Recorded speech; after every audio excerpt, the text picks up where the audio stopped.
Sufyan ini bukan jalan-jalan, sehingga dinamakan oleh Nabi merupakan dajjal yang ke-30, dajjal terakhir. Sebelum saya mengambil sedikit kupasan dari Profesor Dr. Muhammad San, seorang hadis di abad ini, yang menyatakan tentang dajjal pertama selepas kejatuhan kerajaan Utsmaniyah, disebut dajjal pertama kerajaan Utsmaniyah adalah Mustafa Kemal Atatürk. Mustafa Kemal Atatürk itu dajjal. Sebab Allah Ta'ala dia lahir dengan Muslim, keturunan Yahudi, usul nak jatuhkan kerajaan Utsmaniyah itu masa ini begitu lama, 4 abad, ya 4 abad. Kalau kita tengok kedatangan Portugis ke, kedatangan Spanyol ke, kedatangan Belanda, kedatangan Inggeris, dia tidak memaksa penduduk setempat untuk memeluk agama, tak kira Kristian atau Muslim. Tetapi apa yang berlaku dajjal pertama ini, kata Dr. Ahmad, kesemua asas yang perlu dilakukan oleh seorang Muslim dan langsung tidak dapat dilakukan. Itu dajjal pertama.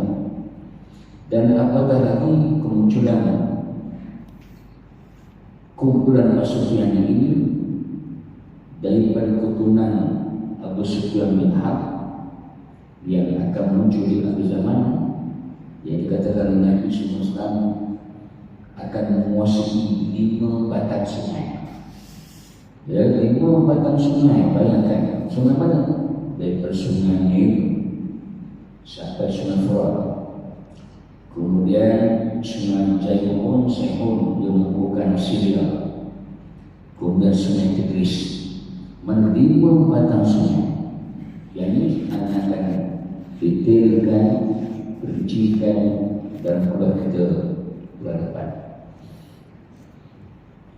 Apa yang dinyatakan oleh Nabi SAW begitu dahsyat,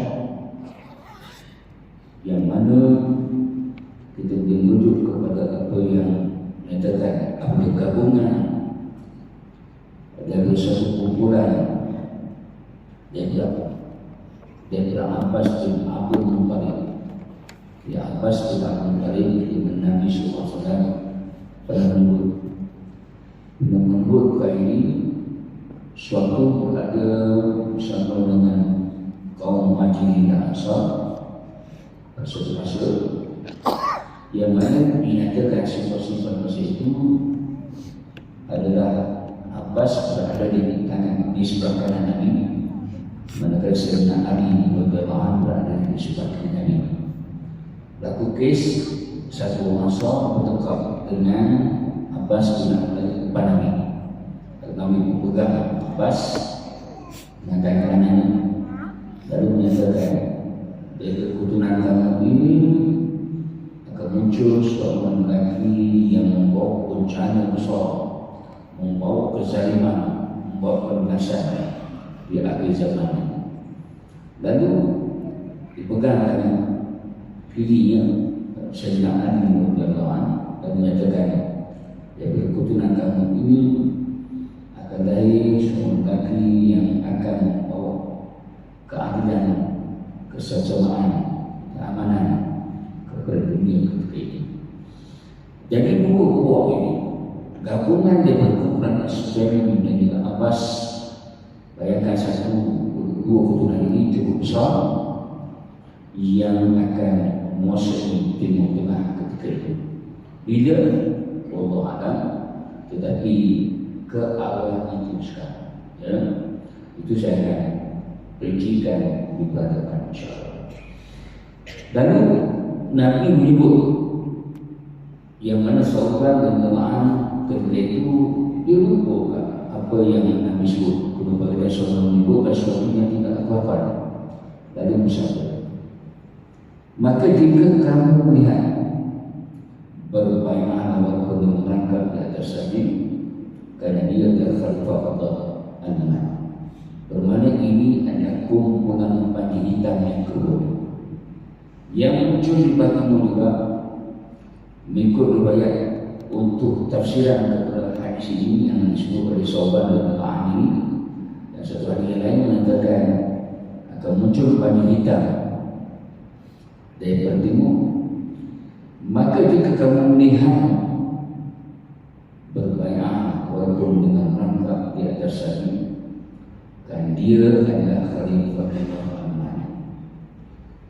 Kemusliman Musliman yang amat sekalian, apabila kita membicarakan kumpulan As-Sufyani ini, satu kumpulan berat yang menguasai 5 batang sungai, sama ada di Mesir sampai ke Iraq, satu kawasan yang begitu luas yang kita tahu bahawa di zaman itu dengan sokongan daripada Yahudi, di belakang mereka adalah Yahudi. Sebab itu jangan boleh kita dah melihat sedikit sejarah hari ini apabila berlaku normalisasi. 2 tahun lepas saya sebut benda ni, orang tak ada. Betul ke Ustaz? Saya mengambil maklumat first hand, maklumat daripada sumber yang boleh dipercayai. Kita tahu bahawa normalisasi ini penting bagi Israel untuk menguasai Timur Tengah, kerana perebutan dan pengaruh sekarang ini di Timur Tengah, utamanya di antara pengaruh Amerika Israel dengan pengaruh sekarang ini, dulunya Rusia, sekarang ini pengaruh Turki. Turki sekarang menguasai Timur Tengah. Kita tahu bahawa mereka menguatkan, memperkasakan pertahanan, dan kita tahu bahawa kebanyakan senjata-senjata ini sudah diberikan oleh Turki kepada negara-negara termasuk Mesir yang belum musuh. Masuk saya sebut sebelum ini, bulan sebelum ini, perkara apa yang kita sebut pertahanan kepada seorang Muslim dan menggunakan seorang dalam jet jual kan yang akan dirasmikan di akhir tahun ini. Jadi dari itu apa yang sedang berlaku normalisasi seorang Muslim dengan lawatan rasmi daripada beberapa pemimpin Israel, sama ada diceritakan oleh media atau tidak, ianya sekarang ini masih dulu takut-takut sembunyi-sembunyi walaupun dirakam dia ikutkan daripada itu yang menyiarkan balik, tetapi sekarang ini secara terang-terangan yang mana mahu sama setuju untuk adakan normalisasi hubungan dua ada secara adik-beradik. Sebab itu kita dikejutkan dengan satu fahaman gabungan di antara Yahudi dengan Islam kalkonnya yang dipanggil Ibrahimiyah. Fahaman Ibrahimiyah. Fahaman Ibrahimiyah menggabungkan di antara keturunan Ishak dan Ismail. Jadi kita ni sama adik-beradik. Ini satu fahaman yang cukup baik yang sudah diterima di England, sudah diterima di England. Jadi tidak perlu kalau sebelumnya yang telah menyatakan bahawa secangkir kopi, maknanya minum pertama di England secangkir kopi. Apa maksudnya? Mana hubungannya begitu rapat di antara satu sama lain. Dan ini kita dengar bahawa peristiwa ini disusul atur Dan kita tahu bahawa berlaku ini satu perangai yang dikhabarkan oleh Nabi al-malhamah al-kubra, satu peperangan yang cukup besar. Ada orang kata perang Armageddon, ada orang kata perang nuklir, ada orang kata perang. Saya mengikut bahawa al-malhamah al-kubra ini berdasarkan hadis Nabi SAW berlaku di bumi Syria, di kawasan yang dipanggil Idlib. Kalau berlaku di bumi Syria, itulah yang disebut al-malhamah al-kubra, peperangan besar. Orang kata perang Armageddon apa, itu punya pandangan masing-masing. Tetapi bukannya peperangan yang berlaku ketika keadaan kita canggih hari ini. Ya, dalam keadaan kita canggih, segala-galanya ada semua di hujung jari, maka Allah tidak akan memunculkan pemahaman ketika itu. Dan kita tahu bahawa dalam sejarah pun ketika mana Syekh Ahmad Yasin duduk dalam satu kenderaan nak mendarat ke satu tempat, ya, bagaimana beliau dapat militer dan bagaimana remote control digunakan oleh Yahudi, oleh tentera Israel untuk menghantar guru berpandu, dan cuba berbayangan guru berpandu dikenal pasti di mana bukan Syekh Ahmad Yasin. Apa jadi maka berlaku ya, kita sudah mahu. Sebab itu saya menyatakan, ya, kemunculan Imam Mahdi di zaman yang mana setelah habis kecanggihan, apatah lagi hantaman bumi daripada komen atau macam-macam pandangan yang menyebabkan graviti dunia sudah tidak ada lagi. Ya, ada penggunaan semuanya jangan kita dengan setelah tak ada. Maka di zaman itulah Allah munculkan pemimpin nomor satu ini. Semua saya akan sebut, ya, apa yang dinyatakan oleh Nabi SAW setelah disingkirkan. Pasal bulan lepas saya cerita sedikit bagaimana berlakunya kepada kabilah Quraisy yang disingkirkan daripada bumi Saudi mula 1916 sehingga 1936 setelah menguasai bumi Hijaz. Dan Nabi SAW menyatakan hadisnya bahawa keturunan yang muncul dari timur itu datangnya min wara'in nahar, di sebelah sungai, di bumi Khurasan, di sebelah sungai. Maka ulama hadis dan ulama yang kaji di mana muncul mereka ini, ternyata kalau kita lihat setelah melihat kawasan sungai di sekitar bumi Khurasan ini, ternyata ya munculnya mereka ini di Zerafshan, di kawasan ini, di antara Bukhara dengan Samad, di mana disitulah mereka melihat keturunan Arab, tinggi-tinggi. Kalau kita pergi ke kawasan ini maklumat yang saya dapatkan daripada apa yang dinyatakan oleh pengarang yang menceritakan di mana munculnya Bani Hashim di akhir zaman, yang memunculkan pemuda Bani Tamim yang digelar Syuaib bin Syuaib. Inilah kawasan yang mana akan mengumpulkan Bani Hashim. Maknanya selama ini Bani Hashim mana?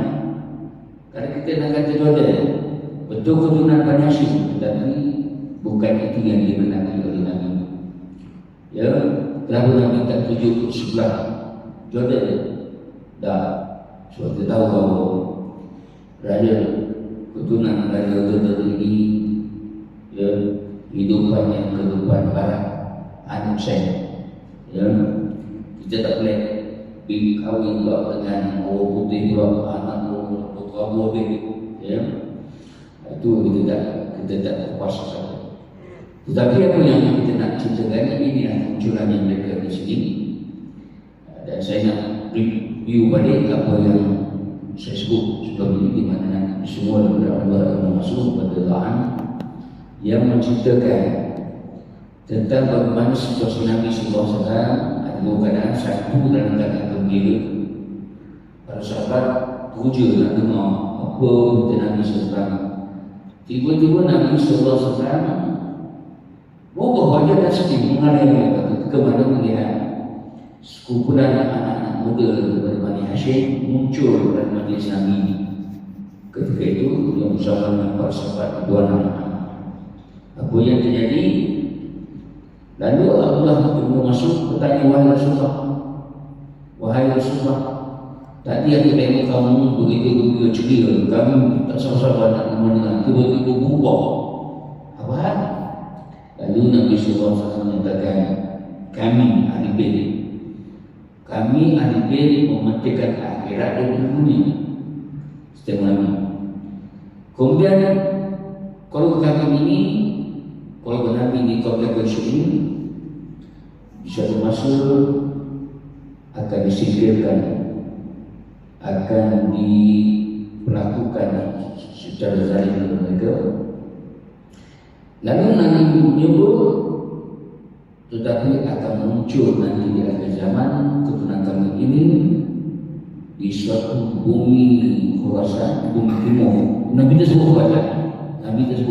Di Khurasan itu tafsiran ulama, yaitu di timur, yang mana terletaknya keturunan kami ini ialah di sebalik sungai, di bawah nahar, di sebalik sungai.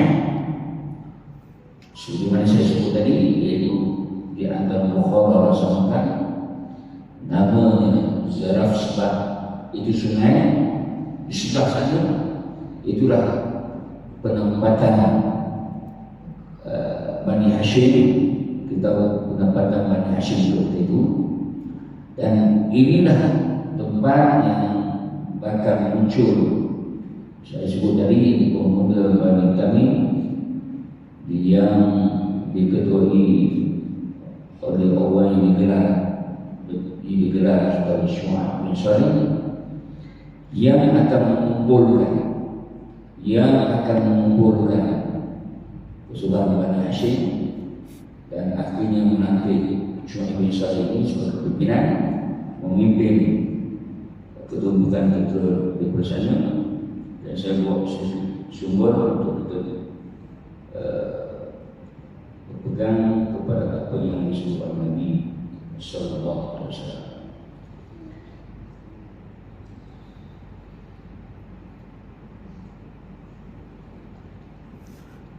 Muslimin Muslimat yang Allah sekalian,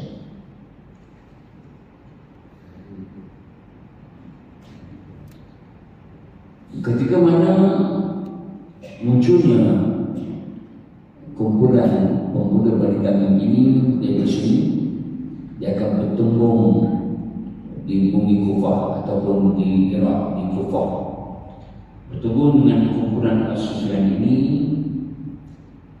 Kita tahu bahawa kumpulan As-Sufyan ini yang muncul di bumi Syam, ketika itu, yang mana ketumbukan mereka yang begitu ramai berpecah kepada dua ketumbukan. Satu dihantar ke Iraq dan satu dihantar ke Madinah. Ke Iraq mereka telah memasuki selatan Baghdad. Inilah hadis riwayat Uzaifah radhiyallahu anhu, yang mana telah mengobatkan satu jumlah yang begitu ramai, 100,000. Ya, ulama mengatakan 100,000 ini bukan nak menunjukkan banyak, tetapi itulah jumlah yang begitu dahsyat. Pembunuhan yang memasuki begitu pendek, serangan yang teruk mengobatkan 100,000, kata Nabi. Lalu mereka bergerak ke Kufah, memasuki Kufah, dan ketika itu kumpulan Bani hitam yang datang daripada Khurasan akan bertemu di Kufah, maka berlaku peperangan sehingga pemuda Bani Syuaib bisa menguasai Bani Kufah dan dapat mengalahkan kumpulan Sa'id. Mereka lari dari persekutu yang daripada ketubukan yang sampai kepada Madinah, ya, yang bukan daripada Iraq, tidak daripada Syam ke Madinah. Daripada Madinah mereka menguasai. Sebab nak cari Al-Imam Mahdi ini yang mereka dengar muncul di Madinah, mereka pergi ke Madinah tak jumpa. Kena-kenanya Al-Imam Mahdi lari ke sebelah Mekah, berada di Mekah. Jadi mereka bertolak daripada bumi Madinah nak ke Mekah. Maka apabila sampai ke satu kawasan yang berada di tengah-tengah Mekah dan Madinah, ya, yang mana disebut oleh Nabi Sallallahu Alaihi Wasallam, maka ketika ini di kawasan yang disebut Al-Baidah, alif lam ba ya dan alif hamzah Baidah, Al-Baidah, kawasan tengah-tengah. Kalau kita buka Google Map, masih lagi padang pasir. Sampai ini padang pasir, sampai di kawasan itu yang mana Allah SWT mengatakan kepada mereka Jibril alaihissalam, wahai Jibril, azab mereka. Lalu Jibril menghentak kawasan itu dengan kaki, dengan sekali hentakan. Inilah Allah menenggelamkan mereka ke dalam perut bumi, iaitu di dalam bumi. Saya ini ulama ini untuk kita memahami bagaimana mereka menguasai keseluruhan tempatan sungai. Saya kata itu bagaimana ini bulan depan. Cuma ini pengakhiran mereka yang dinyatakan oleh Nabi SAW, sehingga Allah sampai menenggelamkan mereka di Baidah. Cuma Allah SWT hidupkan 2 orang daripada pasukan berontak ini, yang mana mereka bersama ini balik menceritakan tentang apa yang berlaku. Cuma pemimpin-pemimpin besar mereka ketika itu semuanya terkorban di sini Al-Baidah. Ya, maknanya Allah juga dengan pertolongan yang begitu istimewa, tak perlu berkurang. Bayangkan mana apa di kita kata Imam Mahdi yang memimpin itu belum lagi belum bayar lagi, belum bayar di muka, ya. Jadi kat itulah Allah SWT telah memudahkan usaha ini untuk munculkan Imam Mahdi. Dan ketiga adalah sumber oleh Hakam bin Nafi' yang mengambil sumber daripada Al-Qur'an. Ini dinyatakan oleh Imam Syafi'i, ya. Tentera Sufyan ini masuk Kufah. Ini sumber kedua saya nak bagi sedikit info dari sumber hadis.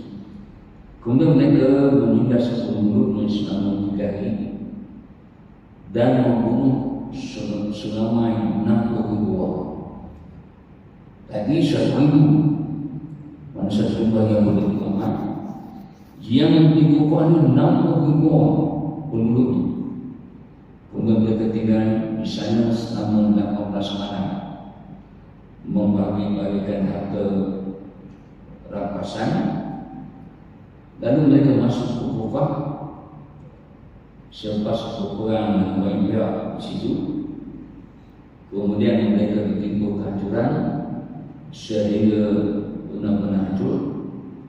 Sebab itu sekumpulan daripada mereka, iaitu tujuan sebelum telah keluar daripada bumi Kufah setelah bertembung dengan pemuda Bani Tamim yang diketuai oleh Syu'aib bin Saleh, ya. Dan kita tahu bahawa tentera sebelum ini adalah satu pasukan berkuda dengan jumlah yang begitu ramai. Lalu pemuda Bani Tamim ini telah memusnahkan buku-buku mereka sehingga berjaya memasuki bandar Kufah. Kemudian kita lihat supaya itu kumpulan Sufyan berkuasa menaikkan diri, dan seperti mana yang menyatakan tadi, di mana satu kumpulan lain dari Sufyan ini mereka hantar ke Madinah dan menguasai Madinah selama 3 hari. Lalu mereka bertolak ke Mekah kerana mereka yakin Imam Mahdi ada di sana. Maka mereka bertolak ke sana dengan kekuatan tentera yang begitu ramai, sehingga sampai ke suatu tempat yang bernama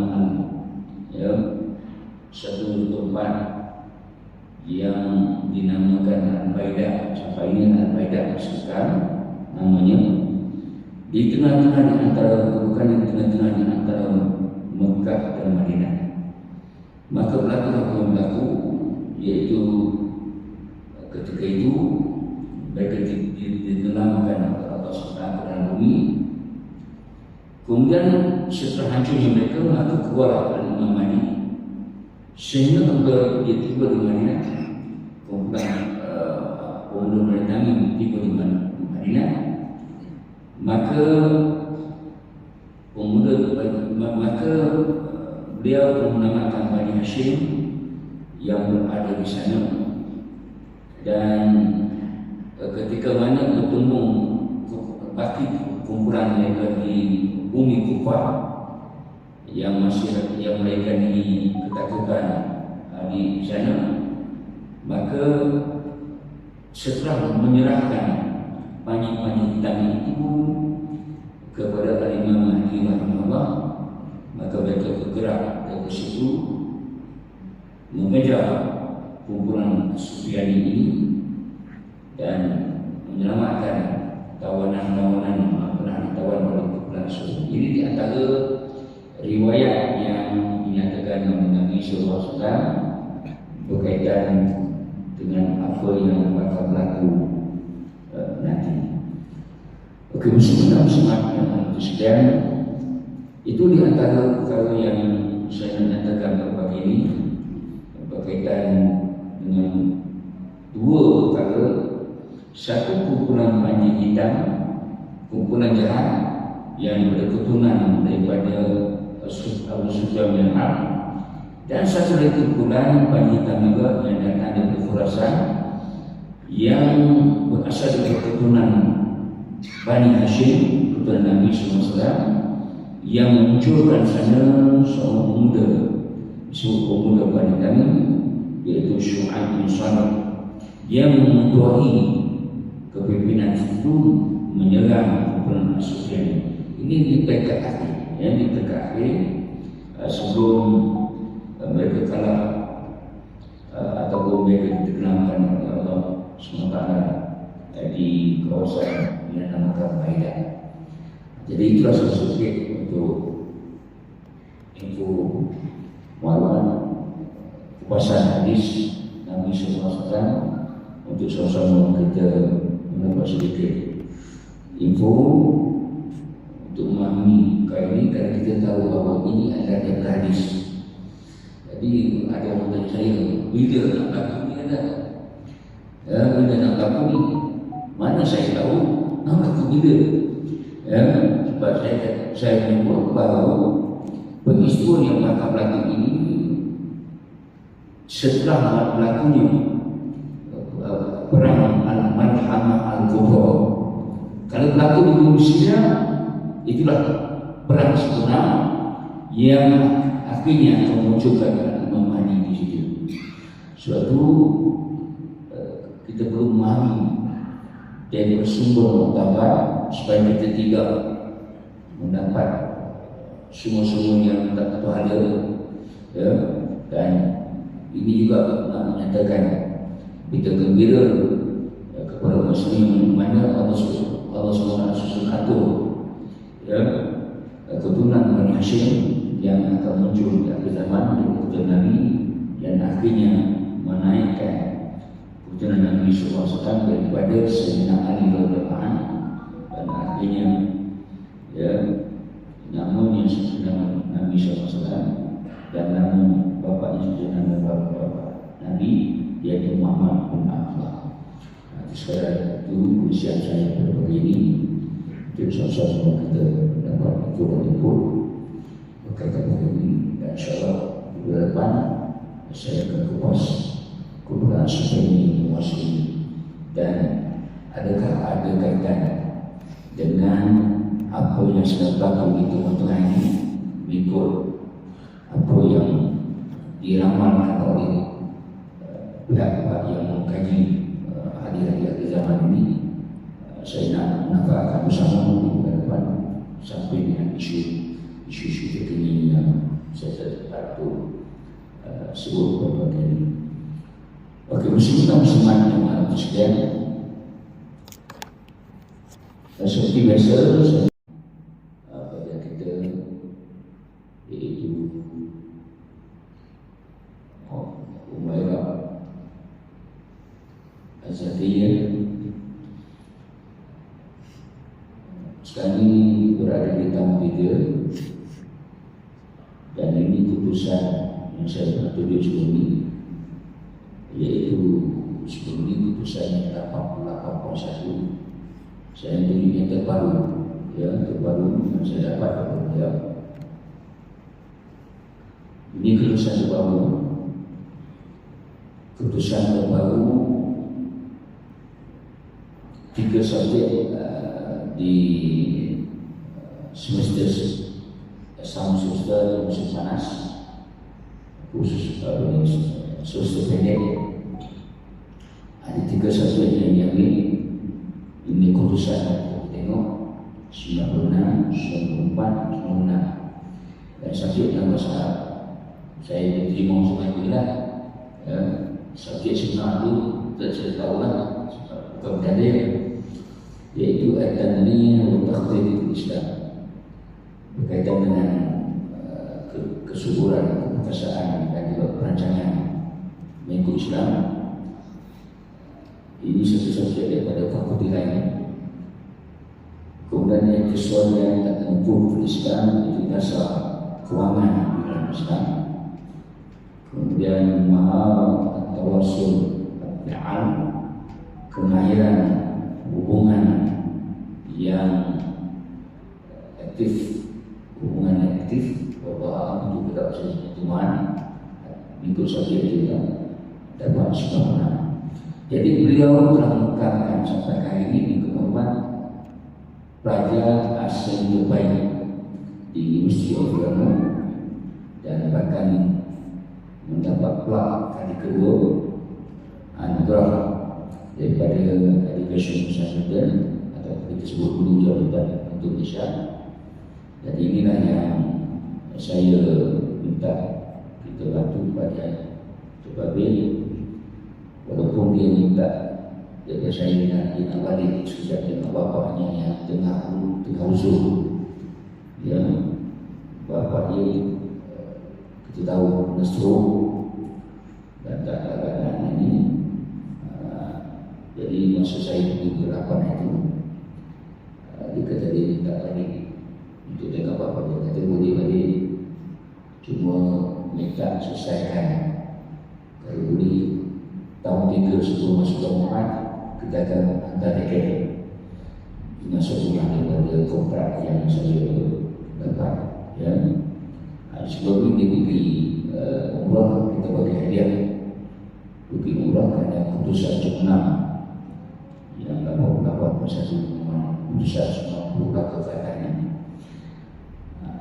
Jadi alhamdulillah bawa balik umrah. Jadi insyaAllah bulan depan, iaitu habis satu semester musim panas tahun depan, kita bagi keluarga balik kerja budaya Malaysia, dan sebelum meneruskan tahun akhir ini nanti pada tahun 2024 insyaAllah bulan 9 ke depan. Jadi insyaAllah bulan khazanah sama-sama kita bantu pada ini, dan kata muslimat yang ada kepada muslimat yang boleh tolong kepada ini secara tetap, secara tamam pengajian di agama karena ya kita tahu pelajaran ini bukan suatu subuh dan kita tidak mau dia mengingatkan keadaan bapak dia yang masih uzur ya, keadaan yang berbicara tak jelas clear cakap itu kan yang berlaku khusus mari sama-sama kita membantu pada baru insyaallah. Awas dari syaitan rajim, bismillahirrahmanirrahim.